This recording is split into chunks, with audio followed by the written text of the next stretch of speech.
Hello everyone, आज का topic है कोडिंग डिकोडिंग। तो कोडिंग डिकोडिंग क्या होता है? जब हम किसी भी नंबर या लेटर को किसी भी दूसरे नंबर और लेटर के साथ रिप्लेस कर देते हैं, उसको बोलते हैं कोडिंग डिकोडिंग। और जो रिप्लेस करते हैं वो रिप्लेसमेंट एक लॉजिक के बेस में होता है।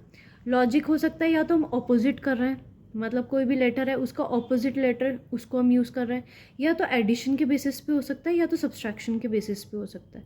ठीक है, तो किसी लॉजिक के बेस पे जब हम एक नंबर को या लेटर को दूसरे नंबर और लेटर के साथ रिप्लेस करते हैं उसको कहा जाता है कोडिंग डिकोडिंग।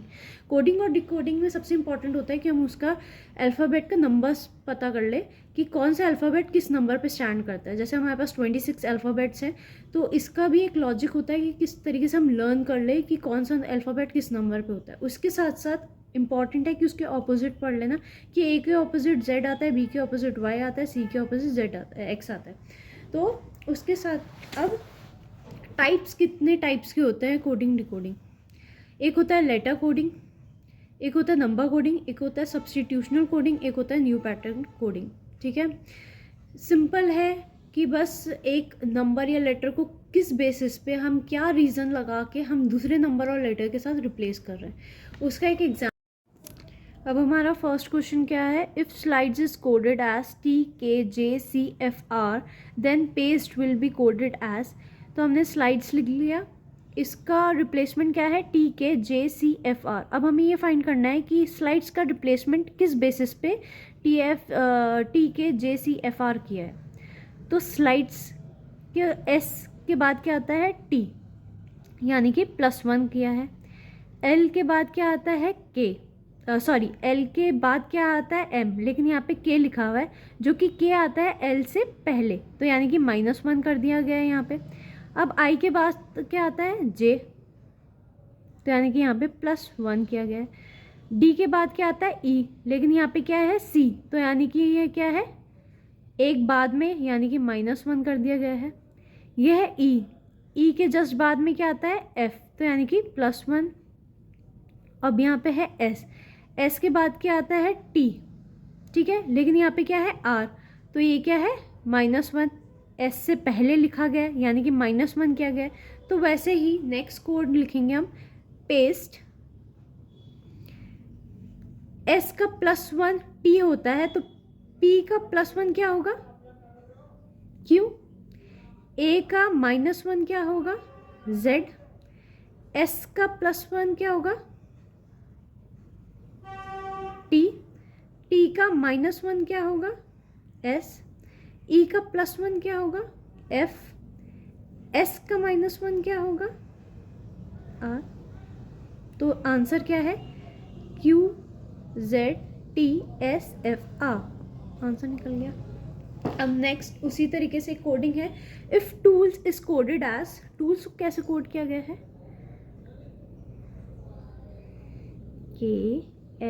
KFMGN। ठीक है, अब ये कोडिंग कैसे है? अगर हम T का ऑपोजिट निकाल दें तो T का ऑपोजिट होता है G, ऑपोजिट नहीं लगा है।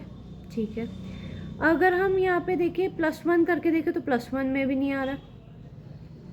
अगर अब हम क्रॉस करके देखें कि T का ऑपोजिट क्या होता है? T का ऑपोजिट क्या होगा? यहाँ पे T का ऑपोजिट होता है G।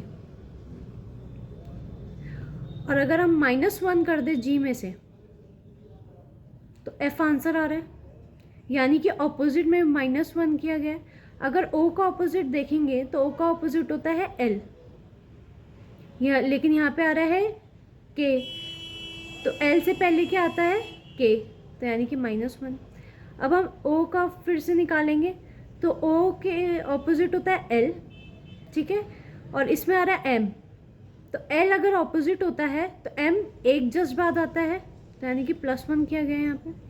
अब हम देखेंगे L का, सॉरी, क्रॉस कर देंगे इनका भी। L का ऑपोजिट क्या आता है? O। S का ऑपोजिट क्या होता है? H, तो H से जस्ट पहले आता है G, यानी कि -1, और यहाँ पे ऑपोजिट क्या लिया गया है? O, है ना, तो O के जस्ट पहले क्या आता है? N, तो यानी कि -1। तो ऐसे इधर भी, यहीं पे भी यही होगा मार्क्स में। अगर हम मार्क्स करेंगे तो ये यहाँ पे ऑपोजिट, ये और ऑपोजिट, तो m का ऑपोजिट क्या होगा, n -1। a का ऑपोजिट होता है z -1। r का ऑपोजिट क्या होगा, r का जस्ट ऑपोजिट होता है i +1। k का जस्ट ऑपोजिट क्या है, p। s का जस्ट ऑपोजिट क्या है, h। तो यहाँ पे -1 -1। तो z में -1 किया तो क्या आएगा, n में -1 किया तो क्या आएगा, m। i में +1 किया तो क्या आएगा, j। h में -1 किया तो क्या आएगा, g। p में -1 किया तो क्या आएगा, तो आंसर क्या है, y m j g।